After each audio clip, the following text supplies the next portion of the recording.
You know how Jackson County got its name, don't you? No, I don't. It's named after Andrew Jackson. You ever heard of him? Yeah. Wow. I did not know that. That's some cool history. Okay. I got that guy going. All right. So let's start with your name. Tell me, who are you? Start with your name. Rex Miller. Rex Miller? When were you born? I was born in Pittsburgh, Kentucky. Pittsburgh, Kentucky? Halfway between East Bernstein and London. Laurel County. In 1929. Nice. So, all right. What was it like for you when you were a kid in the area? What was it like growing up when you were a kid? Well, I don't remember that well. It was country-like. We walked everywhere we went. Is it mostly good memories? Yeah. My dad was a coal miner. This was a coal mining boom town. It started in the 30s. Very cool. There was a real attractive vein of coal right around this town here. Every holler here had a coal mine in it. In the 30s and early 40s, there was coal trucks everywhere here, hauling coal. Cool. What about your mom? Was she good? All that?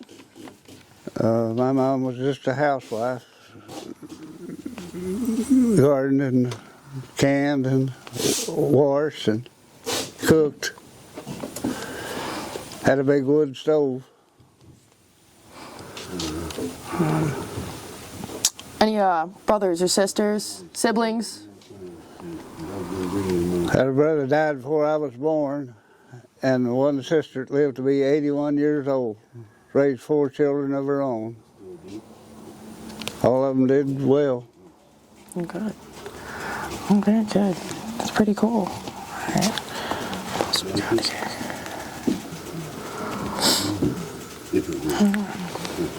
Do you have any other role models in your life? Anybody else as a kid that was big in your life? Grandparents, friends, relatives?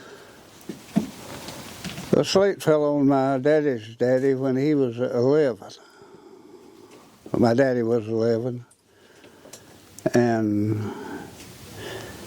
I think his mother was already dead, if not, I believe the flu of 1918 killed his mother and my other grandparents. They lived at Bond, Kentucky, worked for Bond Foley Lumber Company, and the flu got both of them in 1918. And my mother was one of 8 girls. And the community took them all in. Oh, wow. And when my mother was a middle-aged woman, they'd all lost each other.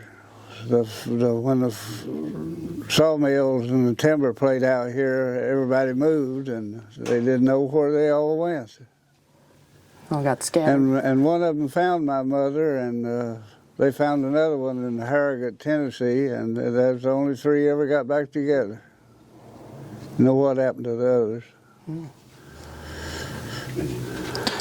So, do you remember anything from like your teen years? Did you do for fun when you were younger, a teenager and stuff like that? Did you cause any trouble?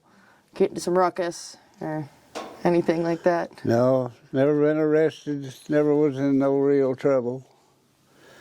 Always a peaceable fella, stayed out of trouble. So did you do well in school, or how far did you get with school? Like your schooling career? Well, I graduated high school in 47. Started to Eastern in 47 in Richmond, Kentucky. And it took me 8 years to get through. I'd go till I run out of money, and I'd work a while and go back a while. I graduated in '55. Got a master's degree in '65, I believe, and got my 30-year degree. At a bigger college would have been a doctorate degree, and wound up took every course they had at Eastern in education, teaching, reading, and school administration. I was the principal of the local school down here and got a phone call from the head of the education department at Eastern, said they'd divided one of their classes and now I took all the courses but one. So I went back and took it. That's amazing. So I've been in school all my life. So that's what you did for your career, worked in the school system? I taught school for 28 years and had 3 years of Army time, and I draw a pension from the Teachers Association for 31 years. Wow. It's a long time.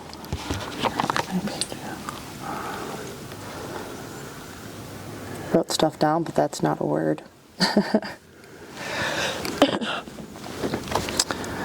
What's one of your favorite memories from when you were teaching and doing school? It's one of your favorite things to think back on.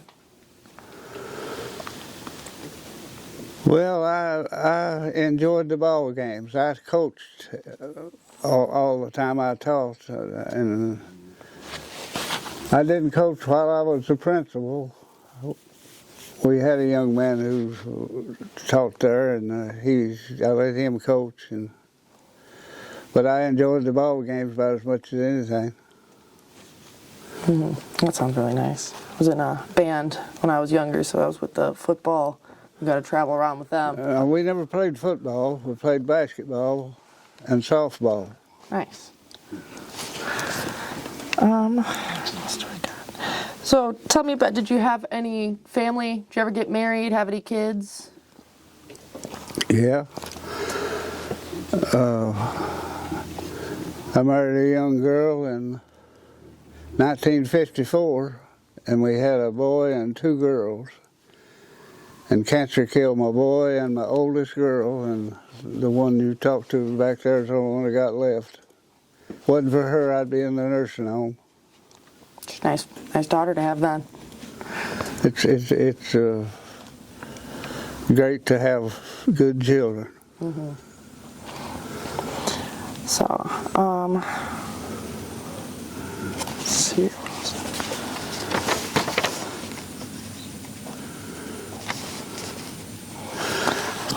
I wrote so fast.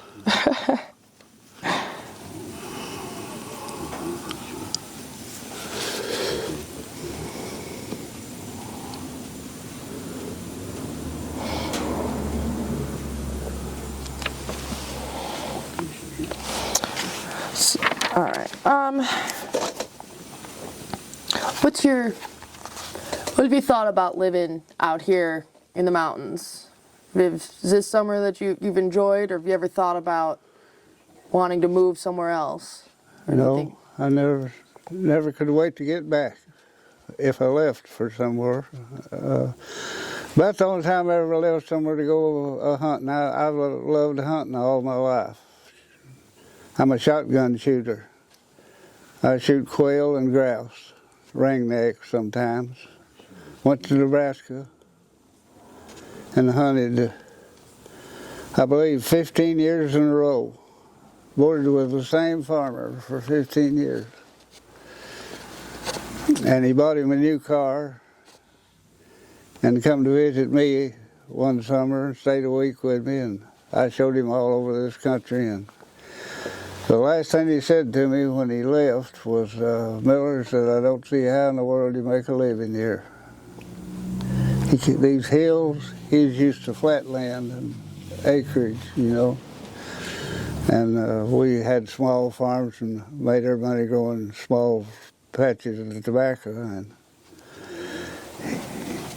he was used to planting acres, by tens of acres or hundreds of acres, and he couldn't imagine living in a place like this. That definitely poses its challenges. But I enjoyed the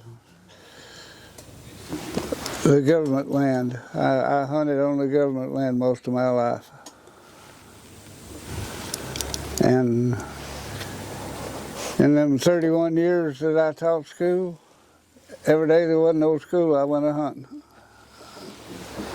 My friends all remarked that if I'd had a farm and tended to it like I did at my hunting, I'd have had the best farm in the county. But I really enjoyed hunting and guns. I like guns and hunting and bird dogs. I've got one bird dog now. My buddy had a heart attack one day, and I went to see him, and he told me the doctor had informed him he'd never be able to hunt again. I had 13 bird dogs at that time. Had a dog lot from here to that house over there. Cool. And I run an ad in the Lexington paper, and I sold 10 bird dogs in 3 days. Sold one for $1,000. That was about 1980, somewhere along there. That was a lot of money then. And kept 3 of them, and I've still got one. I got his great-grandpa in 1954. I don't know how many greats was in that deal. I lost count, but I just... and the one I've got now never had a hunting. I had a lot of friends who died and from breaking a hip. They'd fall and break their hip and develop pneumonia, and it'd kill them. And my family decided I better quit before I did that. And I just kept this one dog so I'd have one. And he's lived his life in the dog kennel. Well, at least he's always had it. I regret that, but there's nothing I can do about it. Yeah, at least you got a friend though. Pardon? At least he gives you a friend though. Yeah. Another good question. So, what do you remember about the Gap here from back in its heyday? What was this place like when it was? Well, it was a coal mining town. I think the census says in 1940 there was 13,000 people in Jackson County. In the 1960s, down to about 10,000. There's thousands of coal miners left here when the coal played out. And my daddy, when the slate fell on his daddy, he was 11 years old. He started in the coal mine the next week, helping his brother load coal, and spent 51 years working in the coal mines. Wow, that's a long time. The coal boom would die down, and he'd get a job somewhere or something else. And as soon as the coal picked back up, he'd come back to the mines. He liked the coal mining. So it came in waves. The coal booms. It came in waves. It just wasn't like big one day and poof gone. No, it run from the early 30s. I'd have to guess at this now, but I'd say it started sometime in the 30s and played out in about the 60s, somewhere in that neighborhood. Wow, that's really cool. Then in the 70s, they come back doing what they call deadlifting. They worked all the old remains of what's left of the coal. You can't, when you're underground, you can't take all the coal. The top would fall in if you did. You have to leave some to hold the top up, and the deadlifters got all of that. Brady, any mines still left around here? Or? No. No. Not a one. They mined every bit they could get here. This was a real quality coal vein right around here. Found some on our property from trees getting uprooted. See the chunks just coming out of the ground.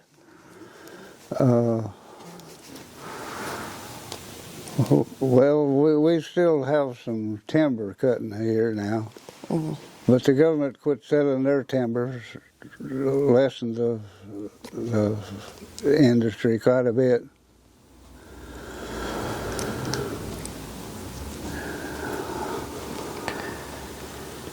So after the coal boom left, that's when things really changed around here? Yeah, there's nothing to do. Everybody had left. Everybody went to Michigan, where that guy was from. Most of them went to Ohio.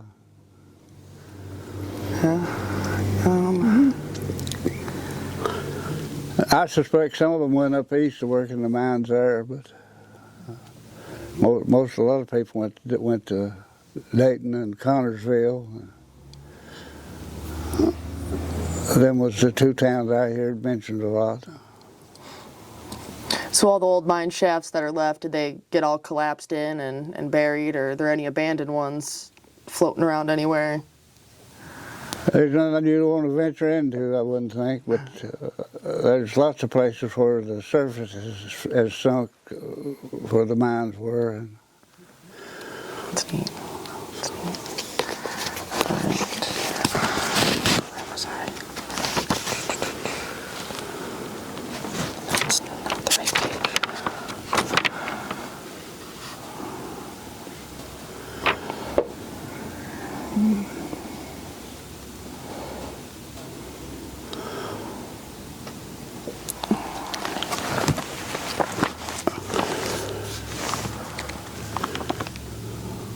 That's not the right page either.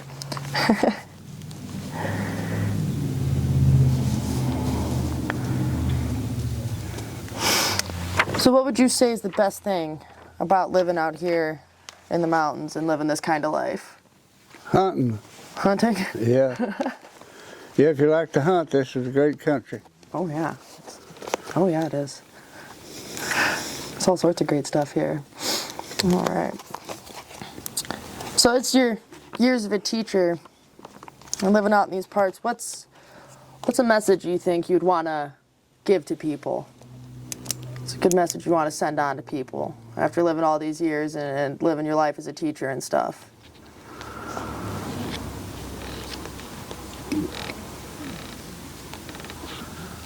I don't think I could tell them anything they didn't already know. There wasn't a great many educated people around here, but there's all good, sensible people. You put an old or a man and a woman up one of these hollers, and they raised 8 or 10 children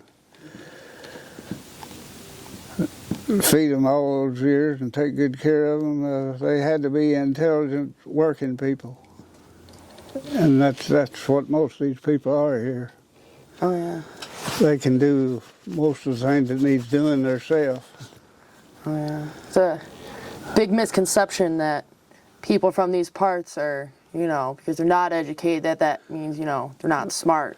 But from what I've seen is people around here are way more resourceful and crafty than most people I've ever met in a big city. Yeah, these people here can make chairs and put the hickory bottoms in them and make their own furniture and build their own houses.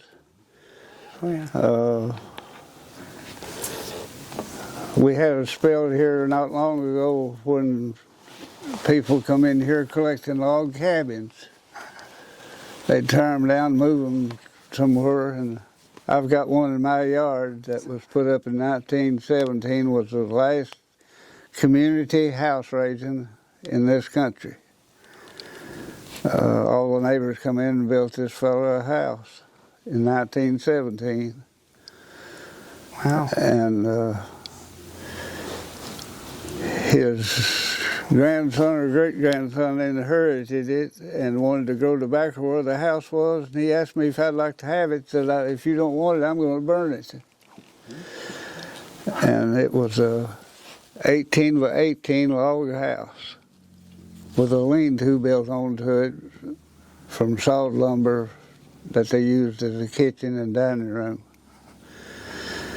And they raised several children in it, and they slept up in the loft. Wow. And the big room was just a family room and a bedroom for the parents.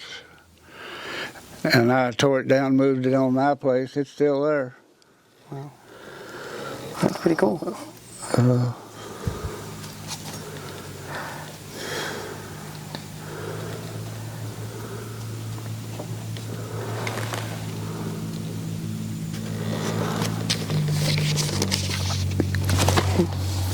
Got too many things written down. Get myself confused. What I enjoyed as a teenager, you asked me a while ago, we had a baseball team in this town. I probably enjoyed that about as much as hunting. That does sound nice. So they still have the baseball team? No. No? No, when the miners left, everything left. Oh, wow. Of that kind. We had a theater here, it closed down too. And a pool room, we had 2 pool rooms, and they sold, this was wet at one time, they sold whiskey and beer here for a lot of the coal mining time. And Place sounds like it was pretty cool back in its glory days. yeah. When the coal was still here and the coal miners were all here, this was a well-attended town. There'd be a crowd here every Saturday and Saturday night. They had dances and 2 pool rooms. I can't remember how many places they had. I know they had 2 that sold beer and whiskey.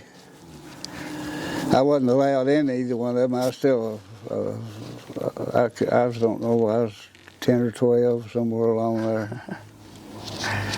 Weren't sneaking in the back? No, I never was in either one of them. I looked in them often, but.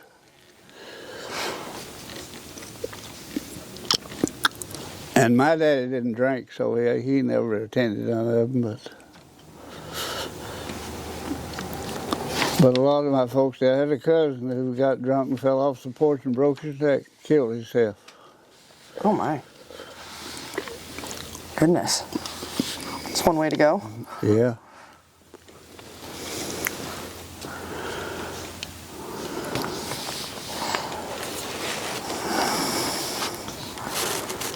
What do you think the greatest accomplishment is? Sort of, Mine, yeah. I never done anything that would be considered great. I just sort of coasted along and took life as it come. Did whatever I had to do to eat and sleep. Wore overall breeches all my life.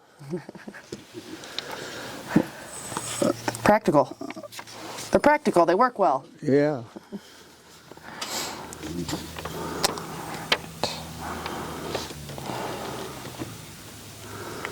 All right.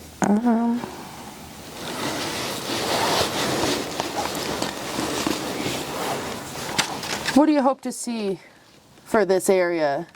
Do you hope that you know something better comes for this place? Because it sounds like it used to be a really great place one time. Well, I hadn't really thought about it. The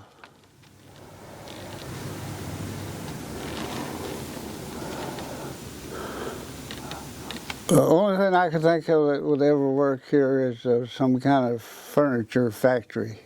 We've got timber. It's about the only resource we've got left. And a furniture factory that would offer jobs to the few that are left here would be pretty nice. It's a good idea. It's a really good idea.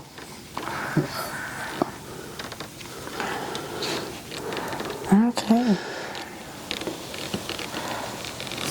Before the coal was so important here, timber was what run Jackson County. We had might have been the world's biggest sawmill at Bond, Kentucky. Oh yeah. We had a fellow come in here, a hunter, come in here and witnessed all the timber that grew around here. And he went back and talked to some guy who had lots of money, and they put up a sawmill we're on what's Route 30 now, and They named a little town that grew up there Bond after this guy. And just about everybody in this country worked for him. And he had a state-of-the-art sawmill. And I'm not sure how many sawmills they had in that country. And they had, he built his own railroad from McKee to East Bernstein to get on the big railroad, and sent most of his lumber to somewhere in New York to some famous factory manufacturer, and they made lots of furniture. And he gave everybody that wanted to work a job in this country. And I guess when he got all the money he wanted, he moved to Florida and bought most of the hotels in Florida. And he was a state senator here before he left. So the timber made him a well-liked fellow. Sounds like it. Do you remember the mill being around? Do what now? Do you remember when the mill was around? No, it was before my time. I was here, but I didn't know nothing about it, you know. Mm-hmm. I was going to school up here in this schoolhouse you was talking about. I think this mill was in the teens sometime around that time, and it must have played out in the 20s or 30s, because it was gone by the time I got big enough to be looking for a job. Mm-hmm. And I heard a little bit about it, that it was a big part of this town, and when they left that, so just like the coal, is it just, nobody ever, the whole place never recovered. Yeah.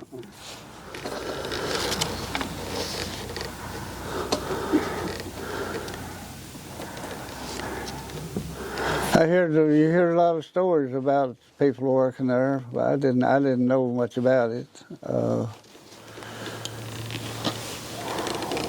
When the flu killed my grandparents on my mother's side, the community at that place took in all the children, and the fellow that took my mother in was a lumber grader at the sawmill.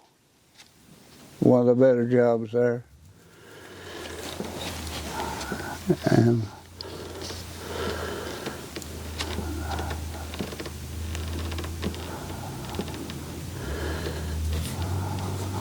but it was all gone before I got big enough to know much about it. I just heard talk of it and read a little about the history about it. It was a world-class sawmill, from what I hear. Very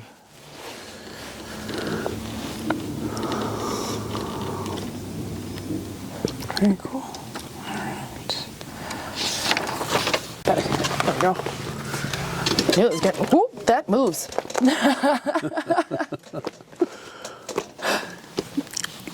Yeah, the sand here, we had a coal mine headquarters in a place called the Moore Holler. Some of the people that financed the mines in this place was Moores, and it was called the Moore Holler after them, I guess. And I don't know, they had about 3 or 4 mines in this area, and 1 or 2 of them went together and put in a steam generator and made electricity. And the equipment ran off electricity in the mines that pull the cars out. And they had a little town over there. They had a hotel, a pool room, restaurants, about anything else you wanted, I guess. And there'd be coal trucks lined up for probably more than a mile waiting on a load of coal from over there. And it all went, most of it went to Richmond and Lexington, and that area.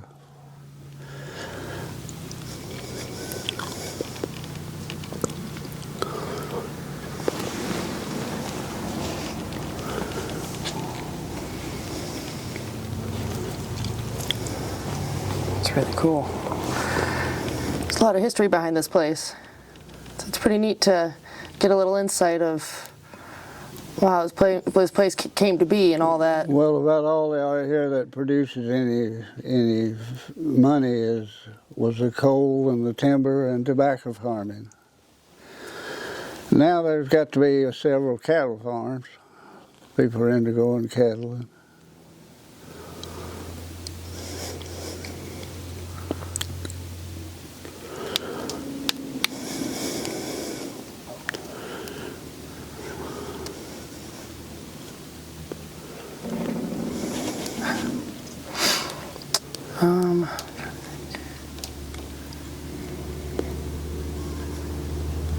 So you've enjoyed living here your whole life? You're happy with it? And this is Yeah.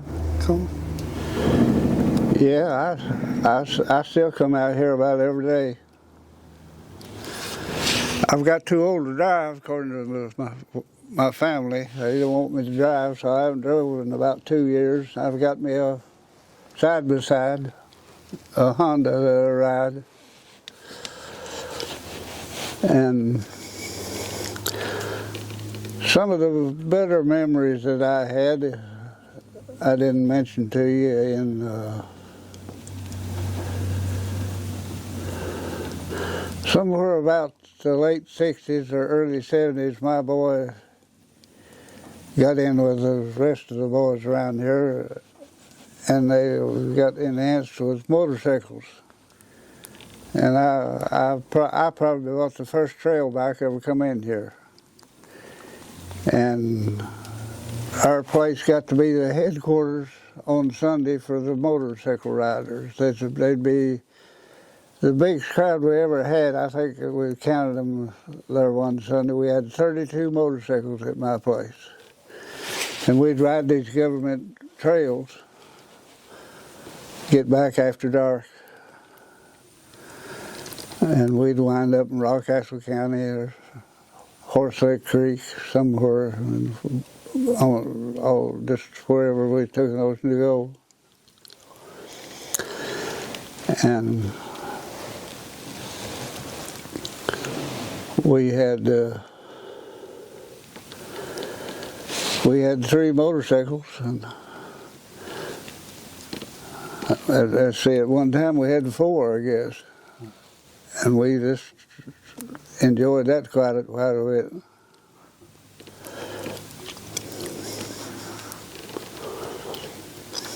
Definitely some great trails for riding back here. Yeah, there's still a lot of riding goes on here. Oh, yeah.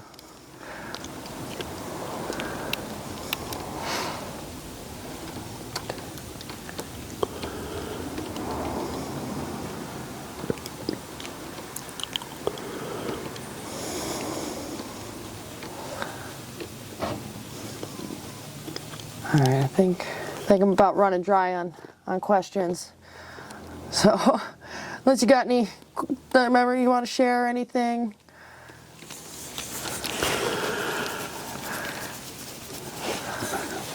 No, so we. You ran a grocery store? What did she say? Ran a grocery store? Yeah, we when my boy got to be about halfway through high school, we realized we didn't have enough money to send him to college. So we bought one of the grocery stores here in town. My wife ran it about 12 years. And he stayed in college about 2 semesters and quit. He didn't like it. It wasn't for him. And he come back and started in the logging business. And got me into the logging business. I had a sawmill for 12 years, I believe. Oh, wow. And he got a job hauling the mail and left the sawmill, and I sold it. I was relieved when it left. I knew it was going to hurt some of us. It's a dangerous business, the kind of sawmilling and logging we did.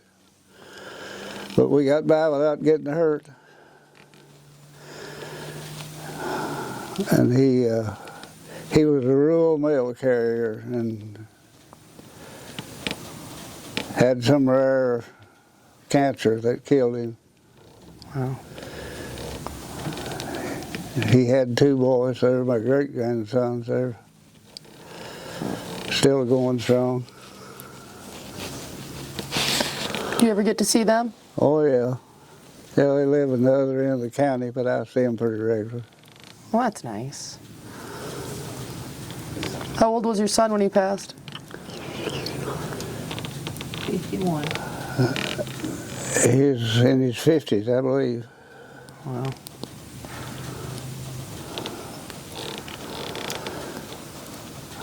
And then you said you had a daughter, another daughter too? She also got into cancer and killed her. 55. She's in her mid-50s. And they both sort of adopted my philosophy that you try to enjoy things that don't cost a lot of money. And they both love to play softball. And my boy was 6'4" and weighed about 275. He could hit it farther than you could believe. And they decided to, I forgot who brought this up, probably the local paper. Started through the scorebooks looking for the one that hit the most home runs since in the softball league. Played softball overnight in McKee under the lights. And played about 4 games a week. And when they got done counting, they thought sure my boy would be the home run leader, and my girl was. She hit more home runs than anybody else. Wow. And she weighed about 160 pounds, I'd say 165, and she could really hit the ball.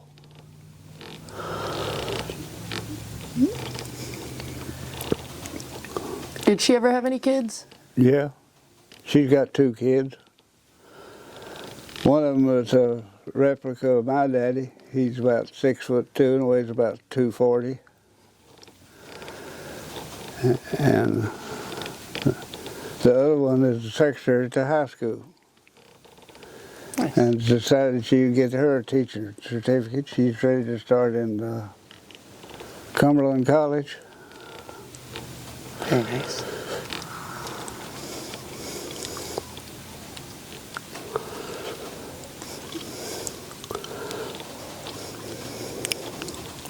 And both of them have got one boy, and makes them my great-grandsons. Oh. I've got 4 great-grandsons. And all of them are good-sized and healthy. And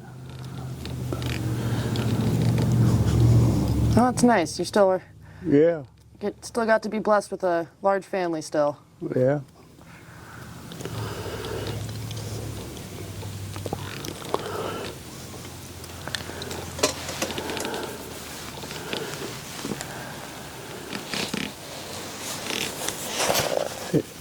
Yeah, hunting and fishing and playing ball has been my thrills, if that's what you want to call them. So these are things that's my hobbies.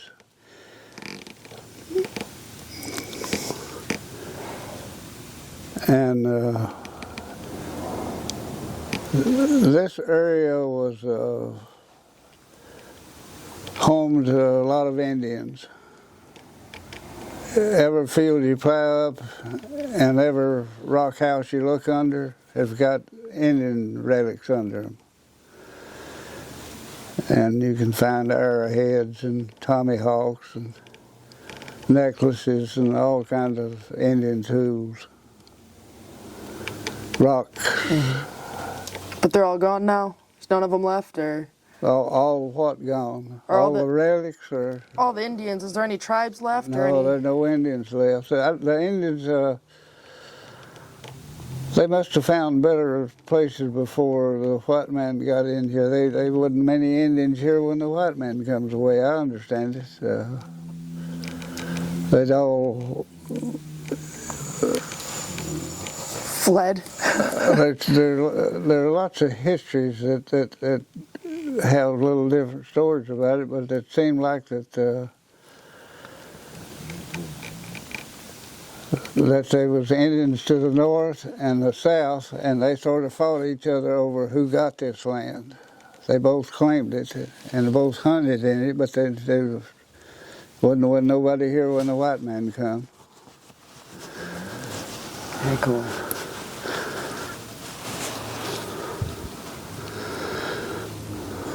Interesting.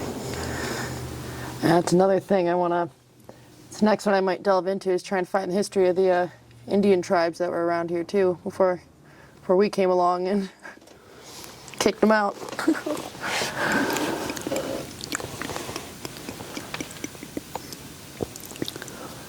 Well, the Indians didn't have any metal tools. They couldn't handle timber production or building wooden houses or so on. They lived in what the history books call rock houses. These sort of little caves that are back under these cliffs. That got them in out of the weather, and they took up in them. And about every one you visit, the floor's been dug up for people are looking for the relics. You find skeletons and tomahawks and arrowheads, and flint knives, all that kind of stuff. Everybody here just does that. And right here in this town, when I went to school up here, a lot of kids cut their feet on the arrowheads in the playgrounds. Most of the fields, when you plow them and it rains, you can walk through them and pick up pieces of flint, arrowheads, and so on. Have you ever found anything really cool? Any really nice relics or anything like in good condition? Any what? Have you ever found any relics like in really good condition?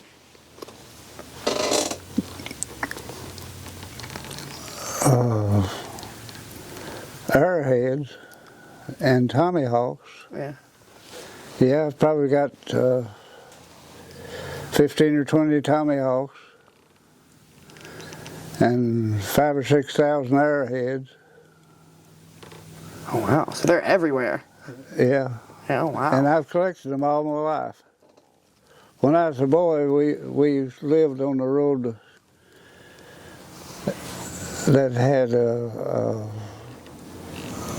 rock house place where the Indians could get in out of the weather. It was a cliff, maybe 50 foot high, and it had a indentation under all on the bottom of it that the Indians could get in and out of the weather.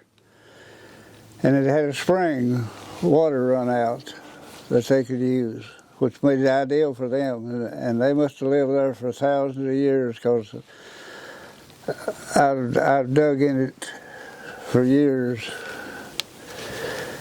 And I found a tomahawk about 4 foot down in the ground. And I've run into a couple of educated people who seem to know a lot about Indians. They told me that the Indians, instead of sweeping out the dirt, when they got so messy in there, they felt the need to clean up. They just went somewhere and dug fresh dirt and come in and dumped the fresh dirt out over the old dirt. Made them a clean floor that way. And that buried a lot of their relics. Interesting. And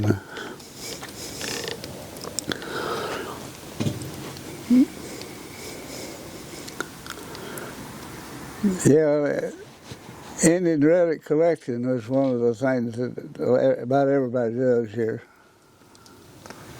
I know we got a few of those outcroppings on our property. You need to go up there and go dig one of these days. Well, you'll probably find some. I bet. That's really cool.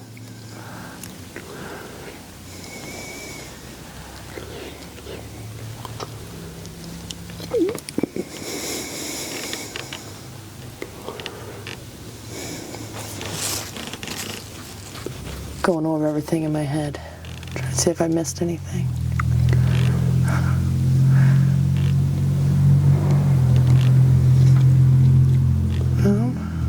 Went over childhood, went over family, careers, history, hobbies. Yeah, I think we're.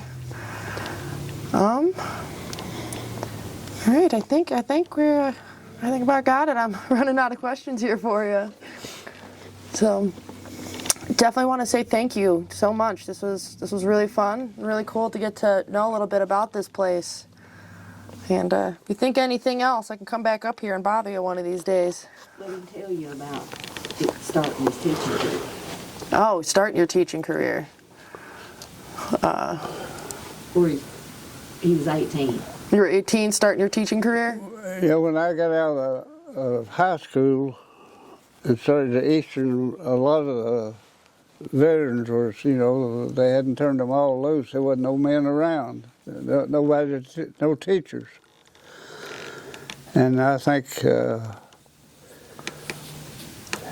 back in the 40s, about every holler had its own school. There's one-room schools all over this county. I believe there's about 100 schools in Jackson County.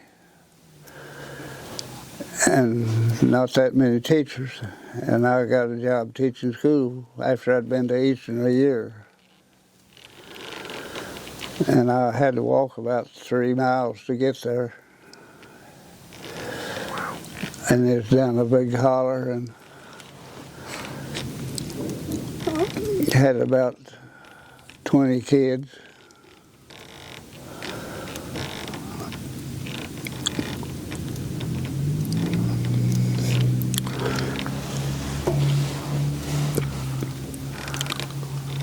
It's pretty cool. It's Kids were all ages. all age kids, so ranging from kindergarten to all the way up?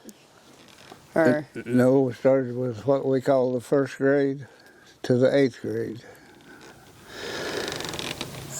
And the teaching technique was that if you could get them in the first grade and the 3rd grade and the 5th grade and the 7th grade, you only had about 4 or 5 grade classes of different students. Mm-hmm. And you got the old students to help the young students. And it wasn't a bad system. It worked pretty good.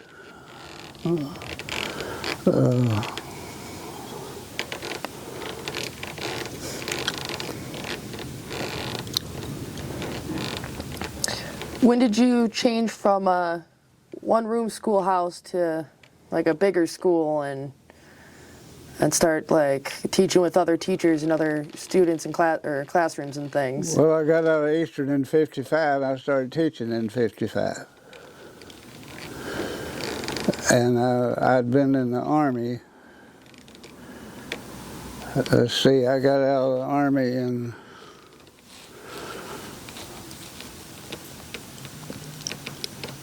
I went in the Army in '51. I got out in late '53 or early '54 and went back to Eastern, and I don't know. I've got a little forgetful, and the dates get away from me. But somewhere in the '50s, I got my teaching degree and started teaching. So for the Army, were you drafted? Yeah. You were drafted? Or did you get shipped out? I went to Germany. Germany?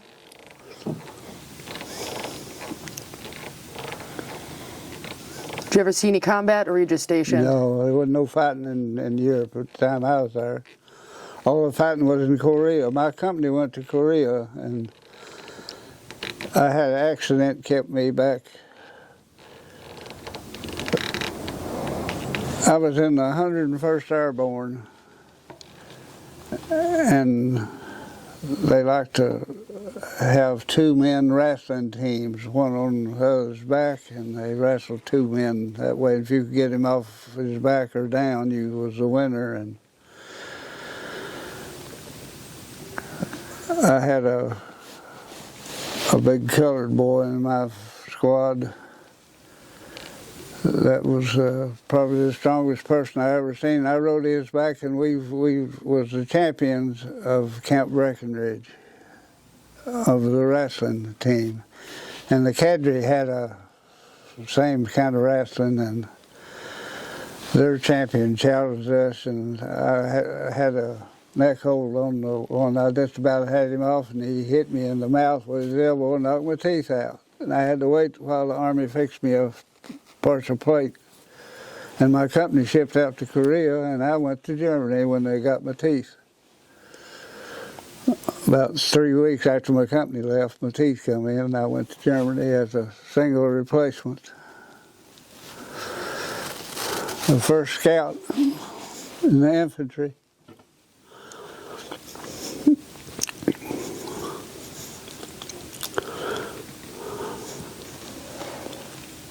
Wow, so you missed it by just a couple weeks then, huh, getting shipped out? Or even just days, it sounds like. Well, if I hadn't had this accident, if that's what it was, I'd have went to Korea. Wow. Yeah. That's where my company went. And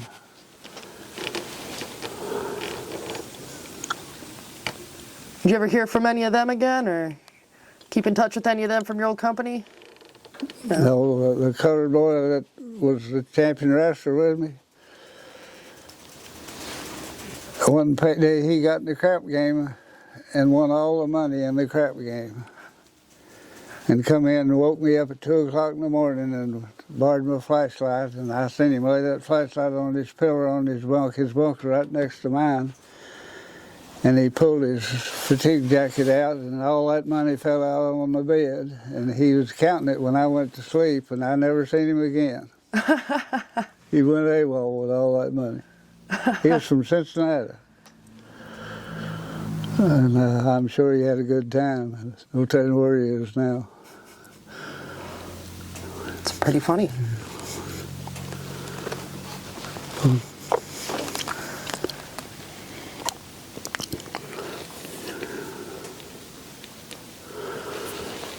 Did you spend your whole time in Germany after that, or how long were you in Germany for? Well, I got sent to a transportation company. There was an army of truck drivers, and the army was changing from the cloth top vehicle to the steel top vehicles, and we took all the cloth top and gave them to some of our allies, and brought the steel tops in from Bremerhaven on the North Sea in Germany, and distributed them all over Germany. I got to travel a lot.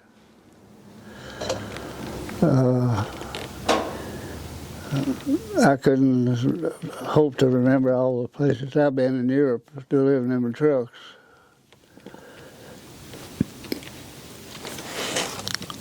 That sounds like a pretty exciting time, though. I couldn't imagine either. I sort of enjoyed the Army, but I was glad to get out.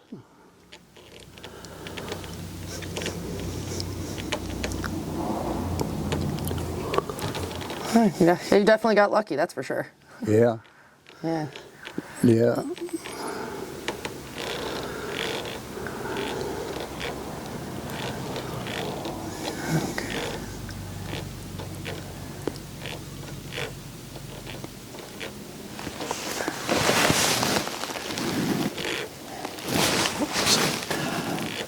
So the childhood, family, Army, I almost forgot that one. Hobbies, careers. going through. Famous for chicken playing. Famous for All checker. my hobbies are hobbies that don't cost anything. It's the good ones to have. I played softball in the night league down there till I was 56. Nice. All my teammates were less than half my age. And I hunted up till about 2000, or somewhere maybe a little after that. And I enjoyed that a great deal. I'd hunt here about, well, I'd hunt the last week of November. The season usually opened about Thanksgiving. And then I'd hunt December and January. And in February, I hunted on the Ohio River in eastern Ohio. It's where the good ones are. It's where the big boys are. It's up in Ohio. Well, in Ohio, on this was Meigs County. It's where I went to most of the time. About all the farmers had abandoned it, and it growed up in one big thicket, and there's grouse everywhere. And I really enjoyed that. And they wasn't the only place I've ever seen that was poorer than Jackson County was Meigs County, Ohio. And there wasn't very many people there, and the paper companies owned all the land. I reckon the land got so cheap that they just bought it up. And for $10, they'd send you a map of what they owned and a hunting permit. And I hunted on what was known as the West Virginia Paper Company most of the time. West Waco is what they called it. And I hunted there for years. I hunted most of February up there. That's where I spent my February days if I could.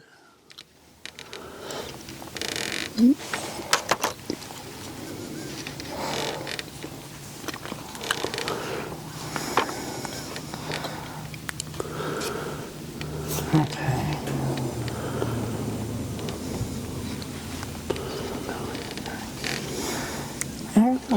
All right.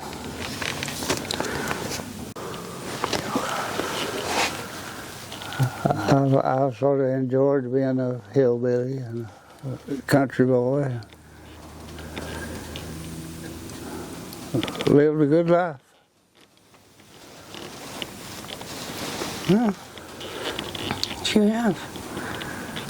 All right.